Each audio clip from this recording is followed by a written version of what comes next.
Beach থেকে এসে আমরা ফ্রেশ হয়ে রেডি হয়ে নিলাম। যাবো এবার আমরা লাঞ্চ করতে। আর এই যে দেখলেন এটা আমার এখানে এসে একটা বান্ধবী হয়েছে সুস্মিতা। ওর মেয়ে আর আমার ছেলে সারাক্ষণ দূরেতে ঝগড়া করবে, খেলাধুলা করবে। লাঞ্চ করা হয়ে গেলে আমরা কোকোনাট ভিলেজে গেছিলাম। আমরা যে জায়গাটায় আছি সেটা দানাং সিটি শহরের মধ্যে। আর এটা হলো অনেকটাই দূরে, প্রায় ১ ঘন্টার মতো আমাদের যেতে লেগেছিল। এটা একটা গ্রাম্য পরিবেশ। গেলাম ওখানে একটা ব্রিজের তলায় ছিলাম একটা ঝিল মতো বলা যায়। ওখানে কি মাছ একদম ভর্তি।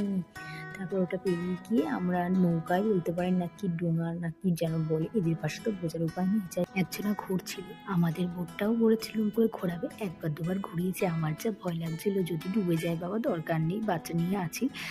আর তারপরে এক জায়গায় নৌকার উপরেই বক্স দিয়ে গান চালাচ্ছিল, বলছিল কেউ একজন আসুন নাচ করুন, তা কেউ যাচ্ছিল না, আমি কি নিজে নিয়েছি একটুখানি।